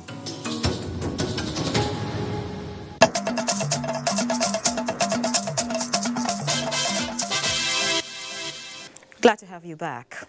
Information and Culture Minister Lai Mohammed says his attention has been drawn to the allegation by the Conference of Nigeria Political Parties, CNPP, Kwara State Chapter, claiming that the federal government is planning to clamp down on opposition parties in the state ahead of the forthcoming general elections. The minister stated this in Abuja. Anthony Forson reports. The Information and Culture Minister, while describing the allegation as a panic reaction by the opposition, said they are propelled by the imminent defeat they will suffer in the upcoming elections, having tasted same in November last year. This allegation by the shadowy CNPP is a panic reaction to my consistent call on the security agencies to rid Kwara State of all known thugs and other criminals ahead of the elections in order to provide a level playing field for all the parties. He restated that the success beckoning at APC in the state has sent shivers down the spines of the opposition since their talks have been chased away from polling stations. We have no apologies for ridding the state of these delinquents. However, all law-abiding Kwarans have nothing to be afraid of, as the security agencies have assured that they will provide the enabling peaceful environment for voters to exercise their franchise. We therefore call on all the good people of Kwara State to disregard the orchestrated hysteria by the so-called CNPP, which is nothing but the face of the drowning dynasty that has held Kwara State by the jugular for years. Meaning, enough is enough. In Abuja, Anthony Forson, NTA News. A chieftain of the All Progressives Congress, Mr. Osita Okechukwu, says the recent endorsement of the presidential candidate of the People's Democratic Party by a coalition of social-cultural organizations in Nigeria, including Ohaneze Ndi Igbo and Afenifere, will not in any way affect the chances of President Muhammadu Buhari winning the February 16 presidential poll. Mr. Okechukwu stated this in an interview with NTA News crew in Enugu. Jude Abugo reports. Reacting to the endorsement of PDP presidential candidate by the socio-cultural groups, Mr. Okechukwu alleged that those behind the endorsement benefited from the previous administrations and were not happy with the president's war on corruption. He called on Nigerians to ignore the endorsement as the groups did not speak the mind of the people they claim to represent. Majority of the governors of the Southeast, the traditional rulers, and the people are behind President Muhammadu Buhari. So I don't know how effective Ohaneze endorsement, factional endorsement will be when the people of Enugu State, the people of Ebonyi, the people of Anambra, the people of Imo, the people of Abia, and their governors are behind President Muhammadu Buhari. He described the move by the socio-cultural organizations as an effort in futility, since most Nigerians have declared support for the administration of President Muhammadu Buhari, which has made life better for Nigerians through his numerous programs and projects across the country. He just completed the tour of the Southeast, and all the governors placed red carpets and gave him a rousing reception. For me, it is the highest endorsement. The reception by the people of the country in the states President Muhammadu Buhari had visited shows that they recognize that he has embarked on the massive infrastructure development of the country. Mr. Okechukwu also enjoined President Buhari's supporters in the southeast and other parts of the country not to be distracted by the endorsement, but to continue with their mobilization of electorate for the re-election of the president. In Enugu, Jude Abugu, NTA News. And staying with Enugu, Minister of Foreign Affairs Geoffrey Onyema wants citizens of Enugu State, particularly members of the All Progressives Congress who are yet to collect the permanent voters card, to do so before the February 8th INEC deadline to enable them vote for President Muhammadu Buhari. He made a request at the continuation of the local government campaign tour for the re-election of the president and the APC in the state. Makut Simon Macha reports. On the third day of the local government grassroots mobilization campaign for President Muhammadu Buhari and the APC in Enugu State, Minister of Foreign Affairs Geoffrey Onyema and the Kusike political movement visited Nkanu East and Enugu South local government areas. This time, the minister was joined by the Director General of the Voice of Nigeria, Osita Okechukwu, and other party stalwarts in the state who all continued their mobilization for the re-election of President Muhammadu Buhari and the APC. The minister reminded them of the 8th February deadline for the collection of permanent voters' cards, asking them to beat the deadline in order to avoid being shut out. He has run for president 3 times before and lost each time before he finally won. All he has, his only ambition, is to transform our country. It's very easy to say you are marginalized and you go home sulking. Beacon is made only 4 years for the Igbo to produce president. If we vote for President Muhammadu Buhari.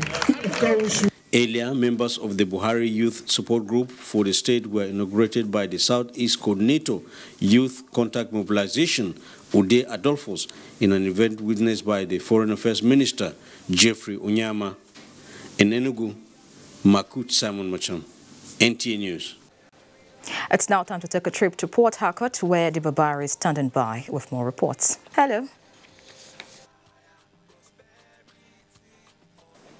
Good afternoon, Inria, and welcome to Port Harcourt. Commissioner of Police, Rivers State, Usman As the force in River State will conduct the forthcoming general elections professionally. The CP stated this at an interactive session with eminent personalities and other stakeholders on the 2019 general elections. Dianikome Ulolo was there. The stakeholders and eminent personalities interact is aims at peaceful and credible 2019 elections in River State. Commissioner of Police, River State, Osman Bele, emphasized the need to spread the gospel of peace before, during, and after the general elections, assuring that the police will remain apolitical in keeping with its constitutional mandate. The police force in River State is a political and a very professional service. We have known where the problem lies, and we are going to nip those problems in the bud. On the part of INEC, I think this has been a very wonderful opportunity for us to talk to ourselves about the need for us to have credible election in River State, and that is what we in INEC promise to. River State Traditional Council of Chiefs, Dadison Jaja, represented by Amanabo of Cricket Kingdom, King Tamunu Emmanuel Opio, urged the police commissioner to be patriotic in service, assuring that the traditional rulers will pursue peace during the elections.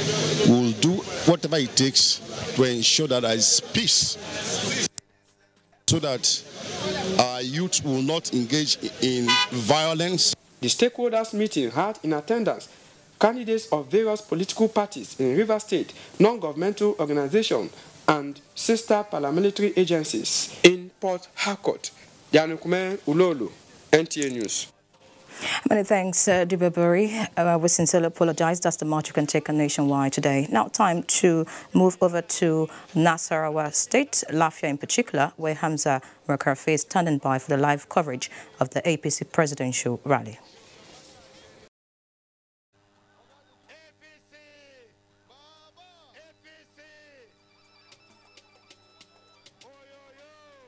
Every tunnel, so you can imagine. So no matter what you're facing, could be family, could be finances.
Welcoming the president and all our leaders who are not in tolerance. Today, Nasarawa is our God for Mr. President.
The arrival of stakeholders at the Lafia Square in the city center.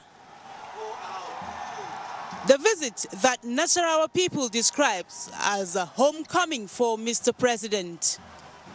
It's a gathering of people from all walks of life, from technocrats, politicians, businessmen and women, youths, political groups are all here to show their solidarity and support for the re-election of President Muhammadu Buhari and all APC candidates.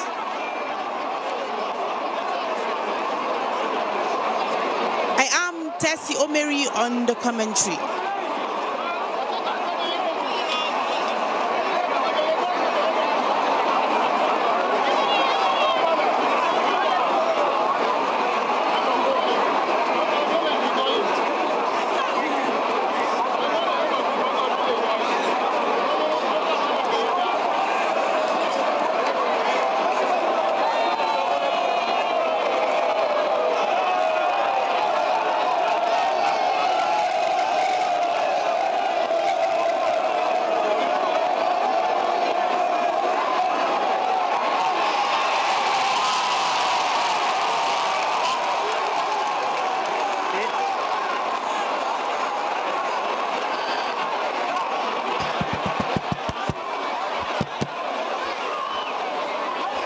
Please, let's rise the national anthem.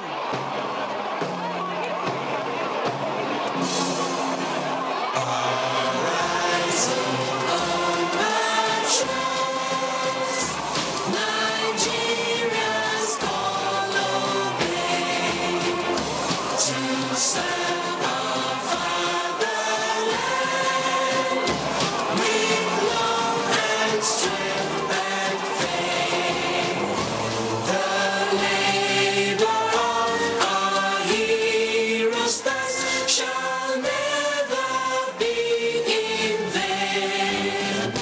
To serve with heart and might, one nation bound in freedom, peace and unity.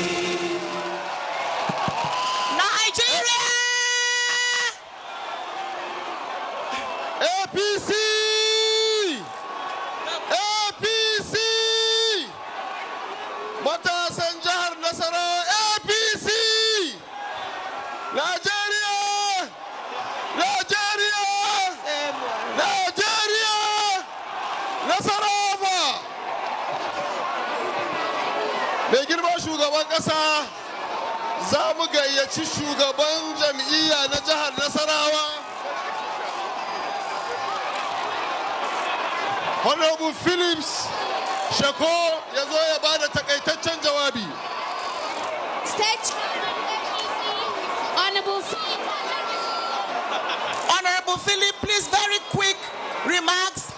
Nasarawa, we apologize. We're starting.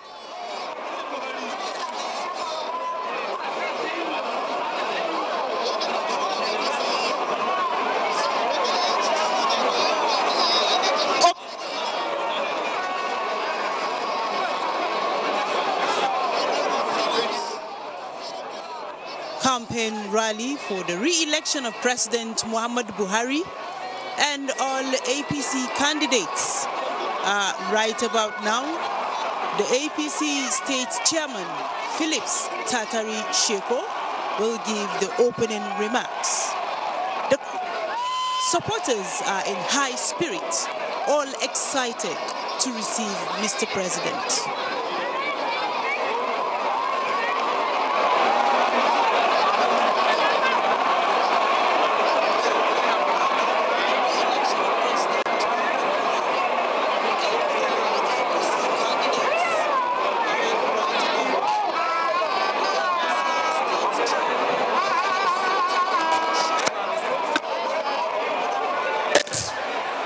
This is your home, and with the tremendous crowd you see here, it is a testimony that Nasarawa State has made up its mind to vote for you because of what you stand for, because of your integrity, because of your fight against corruption, because of your determination to give Nigeria a better future.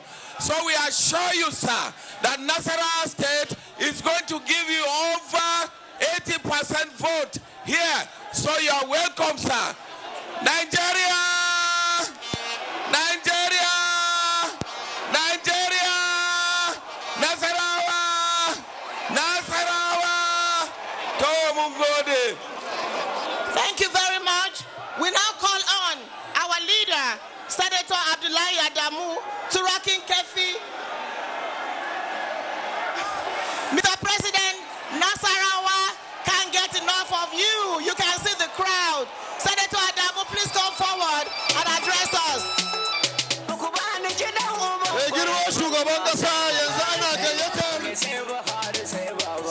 Abdullahi Adamu. Distinguished Senator Abdullahi Adamu, Turakin Kefi, Mai Aljanu da rana, shi zai yi mana jawabi a daidai wannan lokaci.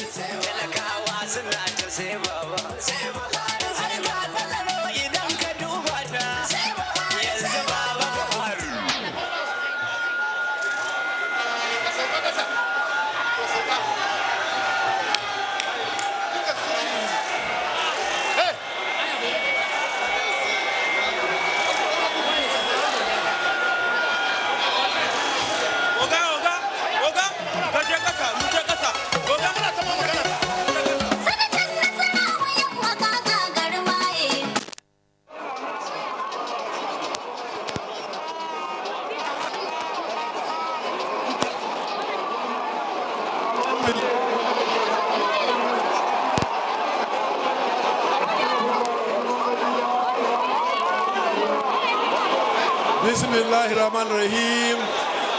Wa sallallahu ala nabiyil karim.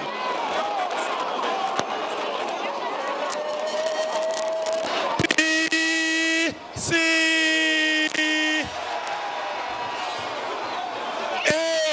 APC.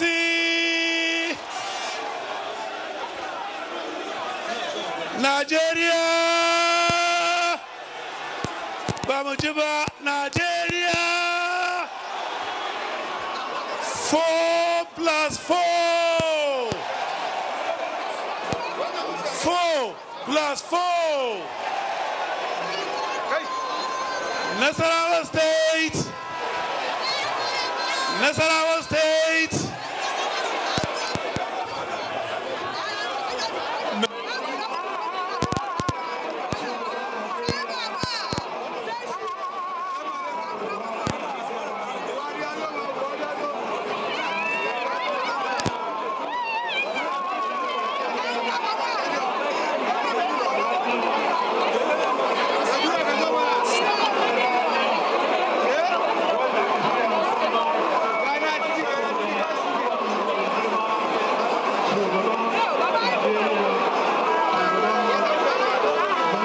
Distinguished Senator Abdullahi Adamu, there on stage, about to also welcome Mr. President with his own goodwill message. It is indeed a historic day in the lives of our people of Nasarawa State.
Senators Abdullahi Adamu on the podium, alongside other APC candidates for the House of Representatives, State Assembly, and other senators, also giving their goodwill messages. This visit is historic in the sense that it is exactly 1 year today that the president last visited the state, 6th February 2018 to be precise, where he commissioned numerous projects of Governor Umaru Tanko Almakura with direct bearing on the life of the common man. As the people are yearning for more, as they call for his re-election to continue his doggedness to fight corruption, security, and also to improve the economy of the nation.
Of Nasarawa State,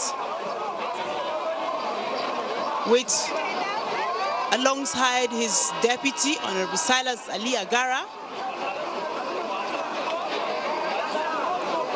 in their goodwill message. And the message is one, that of peace and canvassing support for the re-election of President Muhammad Buhari. Also, the governor with senatorial ambition, as he's vying for the seat of Nasarawa South Senatorial District.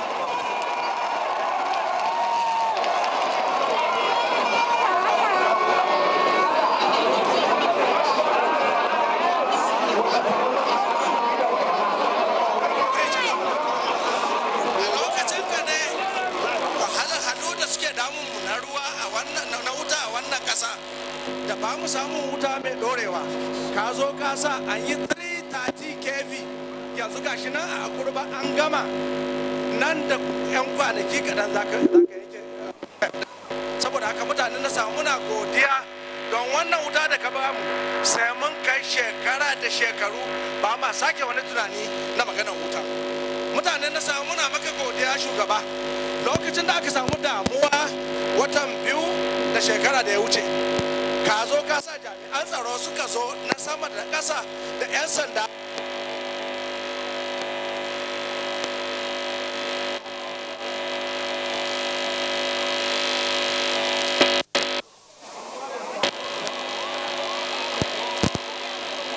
Governor Umaru Tanko Almakura of Nasarawa State, highlighting some of the numerous achievements of President Muhammad Buhari. Massive investment in agriculture.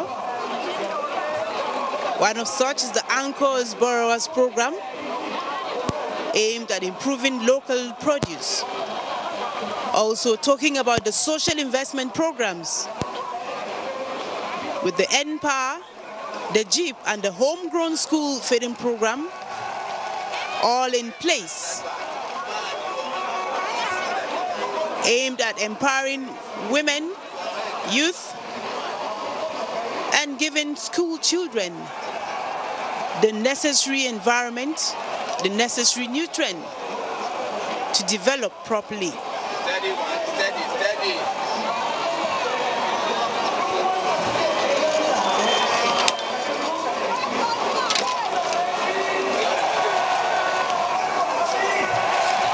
And there's no audio, the public address is fake.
National Chairman, Comrade Adams Oshomale, displaying also in the mood, the same as people of Nasarawa State, in high spirit.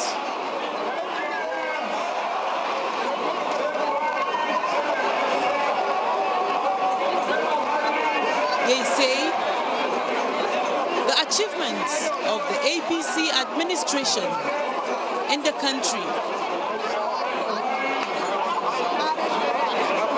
have given the country a sense of belonging.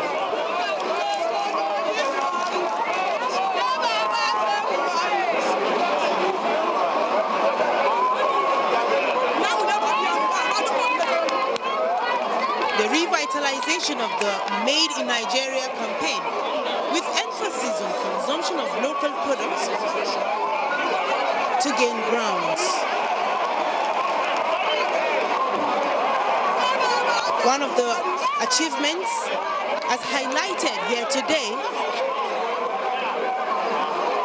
is the tackling of corruption through the implementation of the BVN, helping to plug loopholes for siphoning public funds and tracking illicit funds through multiple accounts.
Comrade Adams Oshomale.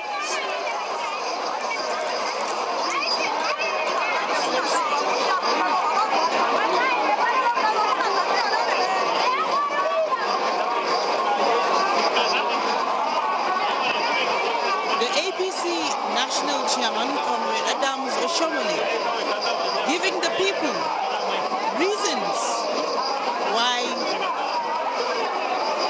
need the APC administration to continue beyond 2019.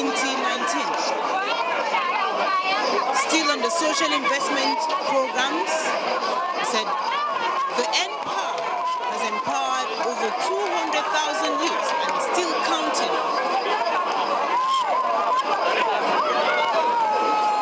The JIB, with the collaboration of Bank of Industry, giving out soft loans ranging from 10,000 naira to 100,000 naira to over 189,000 market women and traders across different states. And this is in a bid to improve their source of livelihood.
stadium with emphasis on the need for peaceful coexistence, reassuring Nigerians war on security says tackling insurgency, dissemination of also restoring the morale of the Nigerian military,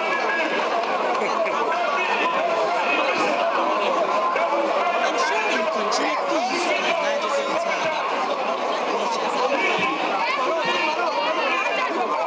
He says with the collective effort of all,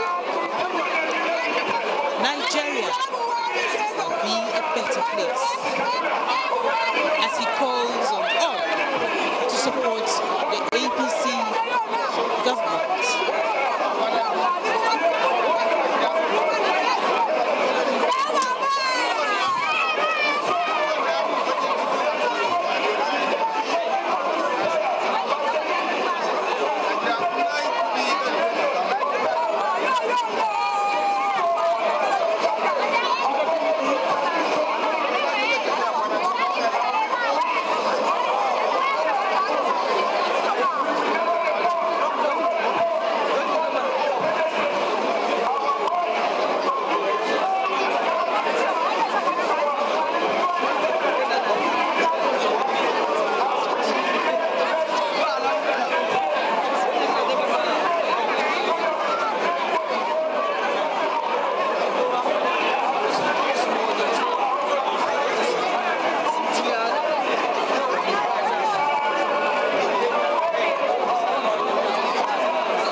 One-time governorship aspirant, candidate of the People's Democratic Party during the 2015 elections.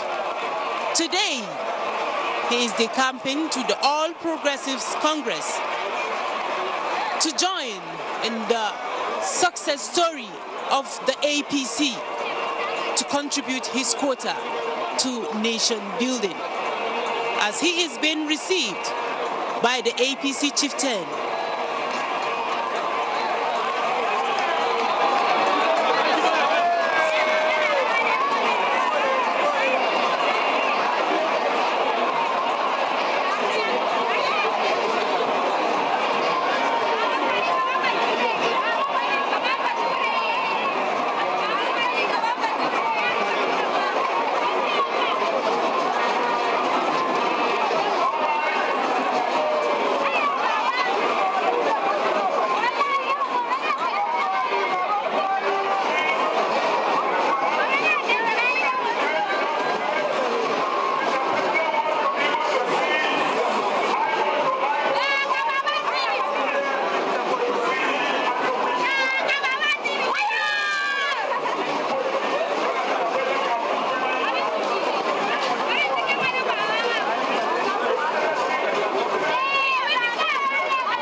yi magana gaba ɗaya da Hausa, saboda yawancinmu nan duka ita muke ji.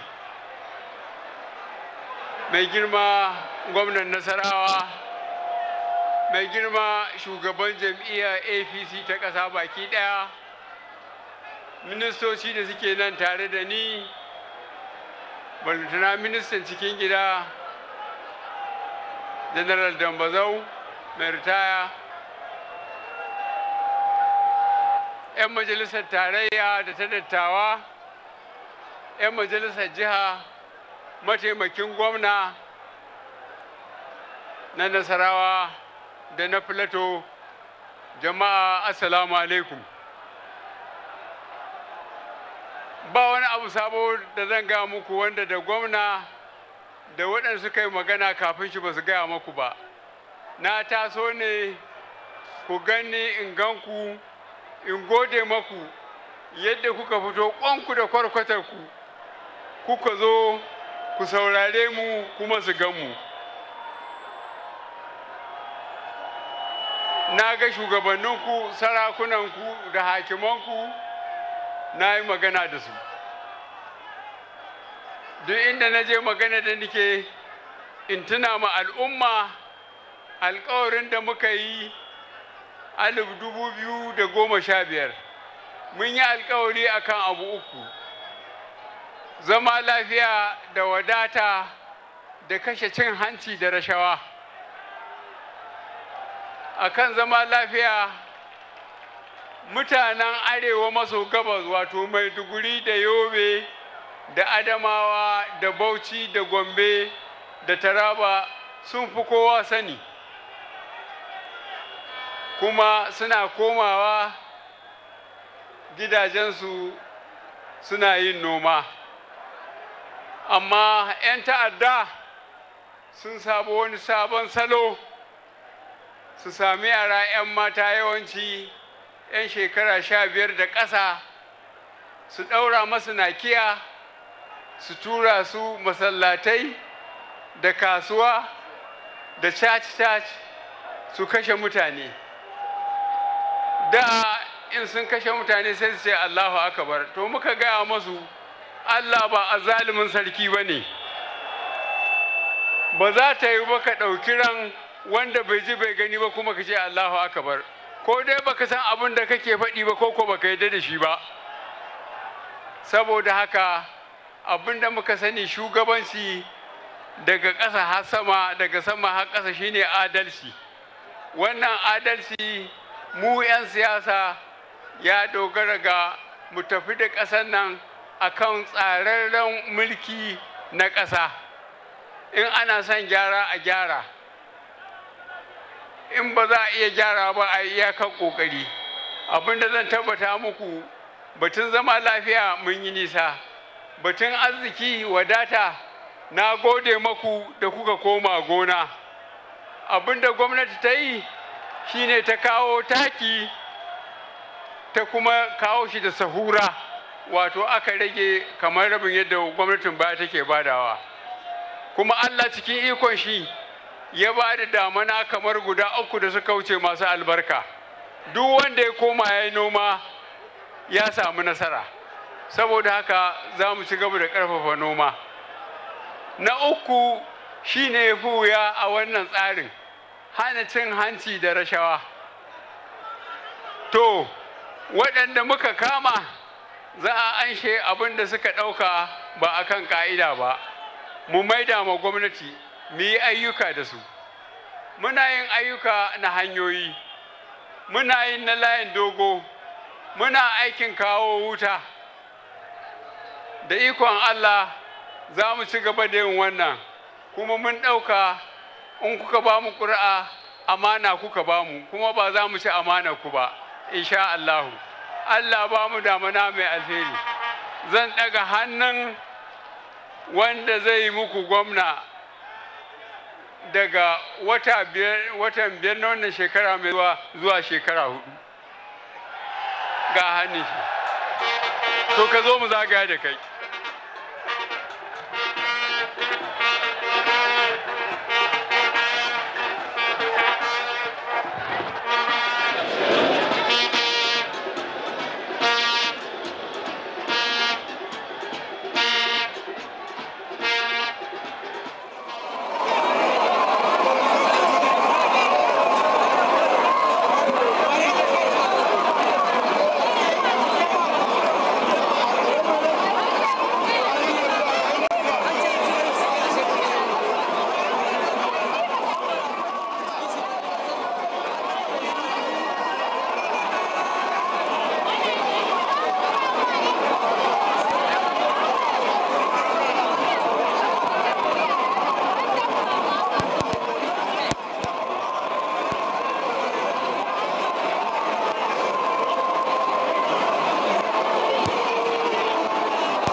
This is the network service of the NTA.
With these ants. They're everywhere.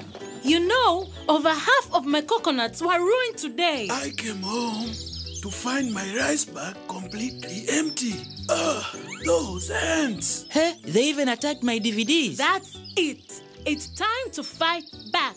We will fight back. So it's time to fight. Let's fight. No! Peace! Peace! I mean, there's no need for fighting. The ants just need food to eat. There is no way they can eat as much as they're taking.